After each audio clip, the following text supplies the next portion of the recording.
کہ دوسروں کی نفسیات کیا ہیں اور ان کا خیال کیسے رکھا جاتا ہے. یہ ایک بڑا ضروری پہلو ہے. میں نے آپ کو کہا نا حسد ختم کر دیں تو آپ کے 80% مسائل ایسے ختم ہو جائیں جو آپ کے ذہنوں میں الجھنے ہیں خواہ مخواہ کی پریشانیاں آپ نے تیار کر دی. جو کہ انٹرنیٹ کا دور ہے, ہر بندہ یوٹیوب, انٹرنیٹ, ٹویٹر ہر چیز کو دیکھتا ہے. وہ 80% مسائل ایسے اسی ذہن میں جنم دیتے ہیں. بھائی ایسے ہو گیا, یہ ہو گیا, یہ ہو گیا, یہ ہو گیا. بھائی کیا ہو گیا؟ کچھ بھی نہیں ہو گیا. اب ویسے ہی اپنے آپ کو اتنا ڈپریشن دے رہے ہیں, حالانکہ یہ تو مسلمانوں کا وتیرہ ہی نہیں ہے. ہم فضول چیزوں میں اتنی دلچسپی لے چکے ہیں کہ جو اصل کام ہے اسے بھول چکے ہیں.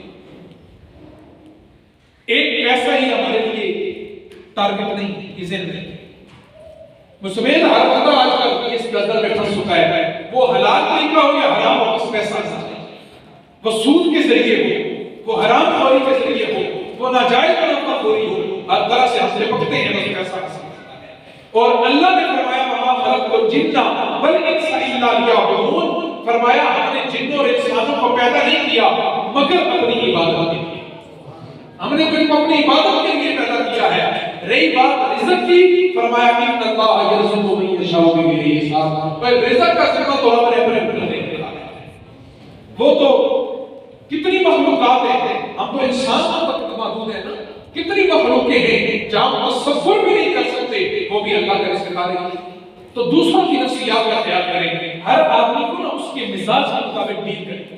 تھوڑی سی توجہ رکھیں گے تو بات آپ کو سمجھ آئے گی. ہم بعض دفعہ نا بڑے قطرا جاتے ہیں. ترمذی شریف کے اندر ایک حدیث پاک موجود ہے. حضور علیہ السلام نے فرمایا نا کہ اگر ساری دنیا مل کر تیرا نقصان کرنا چاہے اور رب نہ چاہے تو نہیں کر سکتے. یار میں آپ کے ذوق کے لیے چند باتیں کر رہا ہوں, لیکن آپ نے ذوق کا جواب دینا ہے. ذرا اپنی زبانوں کو اللہ کے ذکر سے منور کرے اور بولیے سبحان اللہ. بڑی تیاری سے چند گفتگو اور چند ٹپس ملتے ہیں کہ آپ کے لیے ہوتے ہیں, اور محبت سے بولے سبحان اللہ. تو فرمایا ترمذی کے اندر حدیث پاک موجود ہے, فرمایا اگر ساری دنیا مل کر تمہارا نقصان کرنا چاہے, رب نہ چاہے تو کوئی کچھ نہیں کر سکتا. اور اگر سارے مل کر تمہیں نفع دینا چاہے, رب نہ چاہے تو کوئی نہیں کر سکتا. اس پہ یقین کرو نا. صرف زبانی دعوت تک تو کہتے ہیں لا الہ الا اللہ, کیا اس پر ہمیں یقین ہے؟ کیا اللہ کے سوا واقعہ نہیں ہم ہر طرف سے چھٹکارا حاصل کر چکی ہیں؟ جو معبودیت رب کے لیے تھی, کیا اس کے سوا پیسے کو اپنا معبود نہیں بنا چکے؟ فی زمانہ بات کی جائے. اور کس چیز کا نام ہے پوجا کرنا؟ یہی ہوتا ہے نا, رب کو بلا بیٹھے, نہ خوف قیامت رہا, نہ دنیا کی گزر بسر کا جو سنت طریقہ تھا وہ یاد رہا, نہ لقد کان لکم فی رسول اللہ اسوۃ حسنہ کا بھی جمع یاد رہا. پھر ہم جہاں جا رہے ہیں آگے بڑھے اور ہمارے لیے منزل کوئی نہیں. تو فرمایا کہ رب نہ چاہے تو تمہارا نقصان کوئی نہیں کر سکتا, چاہے پوری دنیا تمہاری مخالف ہو. تو پھر غرض کس چیز کا؟ پھر اپنی منزل پہ. وہ میں نے جملہ اکثر میں اسکول کے اندر بچوں کو بھی کہتا ہوں کہ جو اچھی منزل کے تلاشی ہوتے ہیں وہ کبھی خاروں سے الجھا نہیں کرتے, وہ کانٹوں سے الجھا نہیں کرتے کہ کانٹا چپ گیا تو آپ اسی سے سلجھنا شروع کرتے ہیں, بلکہ آپ اچھی منزل کی تلاش رکھیں, رب آپ کو کامیابیاں عطا فرماتا رہے. تو کسی کو دولت ملی, کسی کو پیسہ ملا, کسی کو اچھی جاب ملی, تو اس سے حسد نہ کریں, اس پہ رشک کریں. رشک یہ ہے کہ اللہ تو نے فلاں بندے پہ اتنا کام کیا, یہ عنایات مجھ پر بھی کر دے. تو یہ جائز طریقہ ہے. اگر میں کو نہیں اللہ فلاں کو پیسہ ملا اسے چھین لے تو یہ حسد ہے. اس سے کسی کا کچھ نہیں جاتا, میرا اپنا ایمان ہوتا ہے, میری نیکیاں برباد ہوتی ہیں. لہذا دوسروں کی نفسیات کا خیال کریں, دوسروں کو ان کے مزاج کے مطابق ڈیل کریں. توجہ رکھیں, یہاں پہ بڑی بڑی صورت بات آپ کو گوش گزار کرنے لگا ہوں. اور یہ بھی اللہ نے فرمایا کہ کبھی تم کسی سے شکوہ نہ کیا کرو, رب سے شکوہ نہ کرو. کوئی کالے رنگ کا ہے, کوئی گورے رنگ کا ہے, کوئی زرد رنگ کا ہے, جو بھی جس کا ہے. اب کالی رنگت والا رب سے یہ ایک بات بتائیں, میں آپ سے مخاطب ہوں کہ کیا اللہ نے ہم سے پوچھ کر ہماری صورت کو بنایا ہے یا اپنی مرضی سے؟ سارے بولے بھائی اللہ نے اپنی مرضی سے بنایا نا, ہمارے کہنے کو نہیں بنایا. تو اگر ایک کالے رنگ کا مالک یہ کہے کہ یا اللہ میری شکل کو بدل دے, اس کا مطلب ہے وہ رب کی رضا پر راضی نہیں ہے.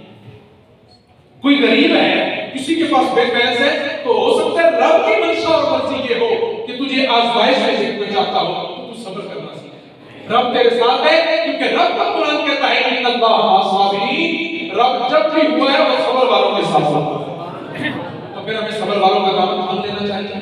یہ جائے کہ ہم اتنی حسد کی بیماریوں میں مبتلا ہیں۔ دیکھیں نا آج ہمارے یہاں اب بچے ہیں تو بچوں کو ان کے مزاج کے مطابق ٹھیک، حضور علیہ الصلوۃ والسلام سنے ایک حدیث پاک، آج کل دادا نانا یا گھر میں کوئی بوڑھا آدمی کبھی بچہ گود میں لے لیا جائے گا تو بچہ پیشاب کر دیتا ہے، ظاہر ہے کپڑے تو آپ کے پلیت ہیں، لیکن ہم بڑے زجر اور توبیخ قسم کے مالک ہوتے ہیں بچوں پر سختی اور سرزنش کے مارے کہ کسی طریقے سے بس ان کو ہیٹ کیا جائے، خدا را ایسا نہیں کرتا۔ سنے حدیث پاک بخاری کے اندر روایت موجود ہے، حضور علیہ الصلوۃ والسلام نے نا ایک دفعہ ایک بچے کو اٹھایا تو اس کی ماں ساتھ ہی کھڑی تھی، بچے کو جو ہی اٹھایا نا اسے چوما تو اس بچے نے آپ کے کپڑوں پر پیشاب کر دیا۔ بخاری کے اندر روایت موجود ہے، بچے کا پیشاب نکلا تو اس کی ماں گھبرا گئی، کہنے لگی یا نبی اللہ میں دھو دیتی ہوں، معذرت مجھے نہیں پتا تھا کہ میرا بیٹا آپ کے کپڑوں، آپ تو عبادت گزار ہیں، آپ تو عبادت کرتے ہیں، صحابہ کے سامنے جائیں گے تو وہ کیسا تاثر ملے گا، میں کپڑے دھو دیتی ہے۔ تو وہ اتنی پریشان ہونے لگی نا تو حضور نے کہا کیا ہو گیا، کچھ بھی تو نہیں ہوا، اللہ نے پانی جیسی نعمت اسی لیے دی ہے بہا دوں گا تو کپڑا پاک ہو جائے گا، تم کیوں اتنی پریشان ہوتی ہو؟ کہا نہیں بچہ ہے، بچوں کا کام پتہ ہے، کوئی اس کا اتنا مسئلہ نہیں ہے جتنا تم اپنے ذہن سے سوال کر چکی ہو، اور آج ہمارے سامنے کوئی اس طرح کا معاملہ ہو جائے تو ہم تو پہلے سے تیار ہوتے ہیں، بس کوئی موقع ملے تو اس بیچارے کا تو ستیہ ناش کر دیتے ہیں۔ خدا را ذرا سوچا کریں، تحمل مزاجی کے ساتھ بچے کو اس کی نفسیات کے مطابق نہیں ہے، جو اس کا مزاج ہے اس پہ سختی نہ کریں، وگرنہ پھر کیا ہوتا ہے کہ وہ جب والدین اپنے بچوں کے ساتھ حسن سلوک نہیں کرتے نا پھر بچے غلط لوگوں کو اپنا دوست بنا لیتے ہیں، پھر وہ غلط لوگوں سے جا کے اپنے انفیل شیئر کرتے ہیں، پھر کل وہ ان کے سامنے شرمندہ ہو جایا کرتے ہیں۔ تو اپنے والد کی بھی ذمہ داری ہے کہ وہ اپنے بچوں کے ساتھ ایک ماحول رکھیں، ایک خوبصورت ماحول رکھیں، ان سے ان کی نفسیات کے مطابق ڈیل کریں، ان کے ساتھ محبت پیار دوستانہ ماحول رکھیں، تاکہ بیٹا بھائی کسی غلط دوست کے سامنے بات کرنے سے پہلے ہزار دفعہ سوچ کے وہ بات اپنے باپ کو بتا دے، اپنے بھائی کو بتا دے۔ تو یہ طریقہ حضور نے ہمیں بتایا ہے کہ بچوں پر سختی سے کبھی کام نہیں کرنا، ان سے محبت بانٹا کرنا۔ ہر انسان جوان ہے تو اس سے اس کی فیلنگ کے مطابق بات کرنا۔ ہر موقع پہ حدیث ہماری رہنمائی کرتی ہیں، لیکن حدیث پڑھنے کا موقع میرے بھی ہوتا ہے۔ آج کل ہمارے پاس جو کچھ موجود ہے وہ میں بار بار بات کر رہا ہوں تو وقت کا ضیاع ہوگا۔ یاد رکھیں کہ جوان ہے تو اس کی فیلنگ کے مطابق اس کے ساتھ بات کرنا۔ ایک جوان آیا میرے حضور کی بارگاہ میں، آپ بازوق ہو کر اللہ کی باقی رہے ہیں۔ ایک جوان نہ حضور کی بارگاہ میں آتا ہے، بلکہ اس سے پہلے حدیث پاک میں چھوٹی سی سنانے لگا ہوں، میرے حضور کے غلام کا بیٹا ہے، میرے حضور کے غلام کا بیٹا ہے، کہ میں یہ بتانے لگا ہوں کہ بچوں سے کس طرح آپ نے بچوں کے ساتھ کس طرح آپ نے ڈیل کرنا ہے اور ان کی نفسیات کا کس طرح خیال رکھنا ہے۔ ہر بات پہ جھجکنا، ہر بات پہ ڈانٹنا یہ انسانیت کا طریقہ نہیں ہے۔ حضور فرماتے ہیں کہ حضور علیہ الصلوۃ والسلام کے غلام کے بیٹے تھے حضرت زید، اور حضرت زید کے بیٹے تھے زید بن حارثہ، حضرت زید بن حارثہ حضور کے غلام کے بیٹے تھے۔ تو ایک دفعہ نا ان کی نا ناک بہ گئی۔ آج کل حاجی صاحب یا نمازی صاحب کبھی گھر میں ہوں بچے کی ناک بہ جائے تو پورا گھر سر پہ اٹھا لیتے ہیں، تمہیں پتہ نہیں اگر اس کی ناک میرے کپڑوں پہ گر جاتی ہے تو نمازیں پڑھتا ہوں، اگر بچہ بیچارہ پیشاب ہی کر دے کبھی گود میں، اسے تو نہیں پتا کہ آپ حاجی صاحب ہیں۔ مجھے ایک بات بتائیں ذرا ٹھنڈے دماغ سے، بچے کو پتا ہے حاجی صاحب یا بچے کو پتا ہے آپ نمازی صاحب ہیں؟ اور بچے کو یہ چیزیں نہیں پتا کہ آپ کے گود میں پیشاب کرنا ہے یا کسی گود میں کرنا ہے، وہ بچہ ہے۔ اب اسے آپ یہ سمجھانے لگ جائیں کہ پہلے وہ آپ کا اسٹیٹس سمجھیں۔ اب بچے کو میں پکڑ لگا نہیں دیکھ لے میں عالم دین ہوں، بچہ دیکھ لے نہیں میں ڈاکٹر صاحب ہوں، اب یہ چیزیں بچے کو سمجھائیں گا یہ فضول ہے۔ لہٰذا ان کے مزاج کے مطابق آپ سے ڈیل کریں۔ وہ کس طرح حضرت زید بن حارثہ نے نا ان کی ناک بہ نکلی تو حضور نے فوراً آواز دی، عائشہ سنو میرے حضور کی سیرت کیسے ہے۔ فرمایا عائشہ اس کی ناک بہ نکلی ہے، فوراً سے ناک صاف کر دو۔ تو ہم عائشہ فرماتی ہے کہ میں اپنا کپڑا ڈھونڈنے لگی کہ کوئی کپڑا مل جائے، تو میں ایک روایت میں آتا ہے کہ عائشہ حضرت عائشہ فرماتی ہے میں بھی پہنچی تو حضور نے ناک صاف کر دیا۔ وہی یہ امام الانبیاء کی سیرت آپ سنیں، آج ہم بھی ایسا کرتے ہیں۔ اور ایک روایت میں آتا ہے کہ عائشہ فرماتی ہے حضور قریب تھے، میں نے پکڑ لیا، میں نے کہا کپڑا لینے گئی تھی تھوڑی دیر ہو گئی، میں نے جب صاف کیا نا ناک تو حضور مجھے دیکھ کر مسکرانے لگے، گویا اللہ کی حبیب عائشہ سے راضی ہو گئے۔ یہ دوسروں کی نفسیات ہے، یہ بچوں سے طریقہ ہے۔ ایک غلام، ایک نوجوان آیا میرے حضور کی بارگاہ میں، سنے بات، کہنے لگا یا رسول اللہ مجھے زنا کی اجازت دی جائے، زنا کی اجازت دے دے۔ حضرت عمر فاروق کہتے ہیں مجھے ایک دفعہ غصہ آیا کہ جا کس کے دو تماچے لگاؤں، یہ کوئی طریقہ ہے بات کرنے کا حضور سے؟ اتنے بڑے بڑے جن کر صحابہ بیٹھے، لیکن حضور کا مزاج یہ نہیں، حضور تو جانتے ہیں کس طرح سے ڈیل کرنا ہے۔ تو وہ فوراً حضور کی بارگاہ میں کہا مجھے زنا کی اجازت دے دے، تو حضور نے پاس بٹھایا، اب کی ہم بھی اس طرح کرتے ہیں، آج ہم سے بھی اس طرح بات کریں، ہم تو اسے پاک کر دیتے ہیں، گھر سے نکال دیتے ہیں، لیکن کبھی اس کی نفسیات کا خیال کر لیا۔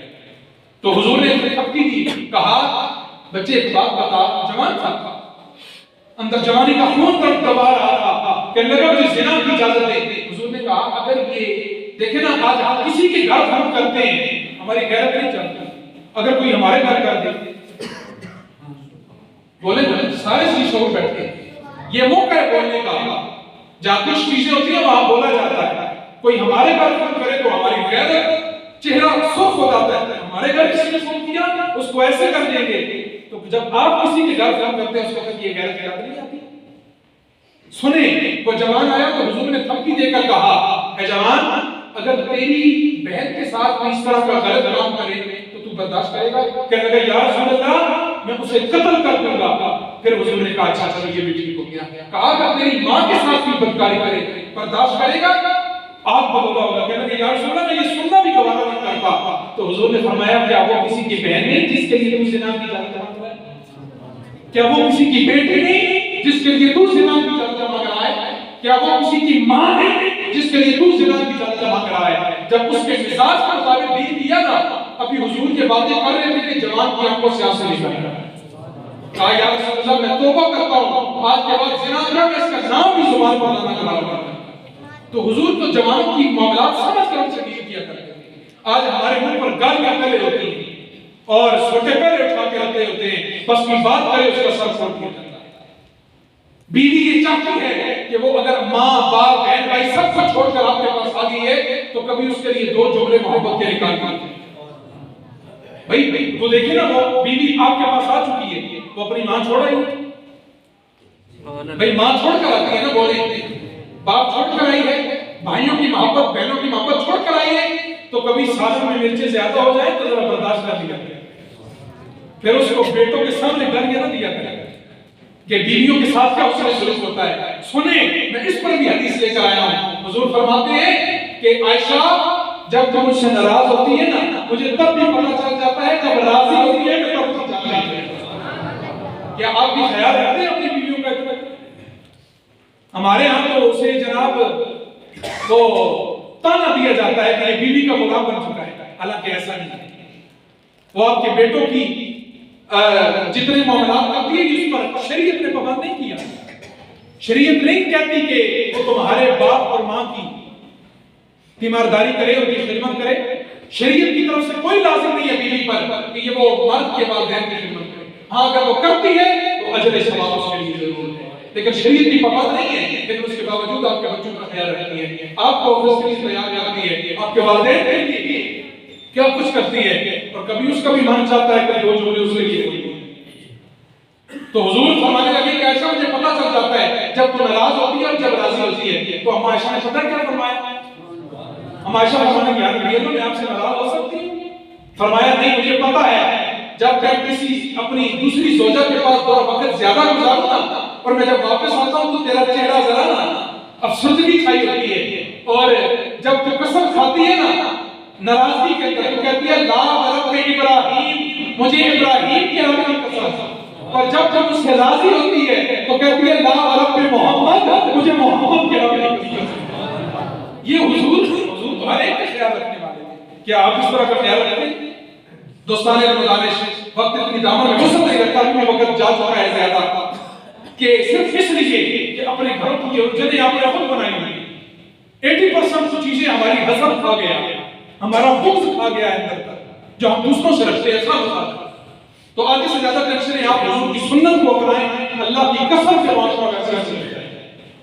جو ہماری ذمہ داری ہے آپ تک پہنچانا، اب اس کو عملی جامہ پہنانا آپ باپ کی ذمہ داری ہے۔ اور دیکھیں نا، کوئی بھی آپ کے ساتھ دوست ہے جو جس مزاج کا ہے اس کے مطابق اس سے ڈیل کرے۔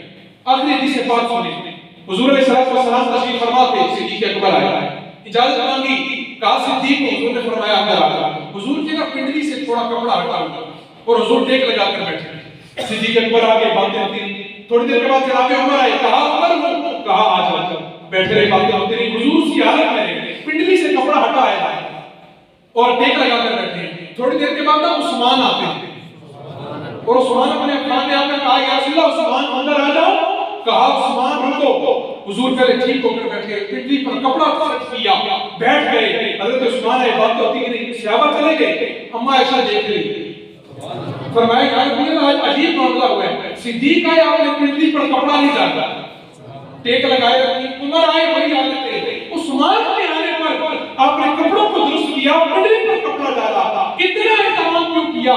کہا میں اس سے حیا کیوں نہ کروں جس سے آسمان کے فرشتے بھی حیا کرتے ہیں، جس سے آسمان کے فرشتے بھی حیا کرتے ہیں۔ کیونکہ حضور چاہتے تھے کہ عثمان کا مزاج یہ ہے کہ وہ کپڑوں کو بدن سے ڈھکا ہوا دیکھنا چاہتا، زیادہ پسند کرتے تھے۔ عثمان یہ زیادہ پسند کرتے تھے کہ کپڑا زیادہ بدن پر ہونا چاہیے، بدن سے کپڑا ہٹا ہو تو یہ عثمان کا مزاج نہیں تھا، اس لیے حضور نے اپنے عثمان کا حیا، اس کا خیال کیا۔ تو حضور تو ہر ایک کی نفسیات کے مطابق اس کا خیال کرتے تھے۔ کیا آج ہم بھی اس طرح کرتے ہیں؟ تو دوستو یہ آج کا پیغام سب یہ ہے کہ دوسروں کو خیال کریں اپنے سے بڑھ کر، دوسروں کی بھی نفسیات سمجھیں۔ ہم سب کچھ چاہتے ہیں ہم جو چاہے بس اس طرح گھر میں آنا چاہیے۔ ہم باہر کھانے دار ہیں تو گھر میں بھی کھانے دار بن کے رہتے ہیں، ہم باہر بہت بڑے بزنس مین ہیں تو گھر میں بھی کوئی کچھ کرتے ہیں۔ ایسا نہ کیا کریں، گھر میں بیوی بچوں کے ساتھ وہ معمول اپنائیں تاکہ وہ آپ سے مانوس ہو سکیں، تاکہ آپ کی تربیت تمہیں مل جائے۔ اللہ کریم ہمیں ہمارے حسنات کرنے کی توفیق عطا فرمائے۔ اور آخری اعلان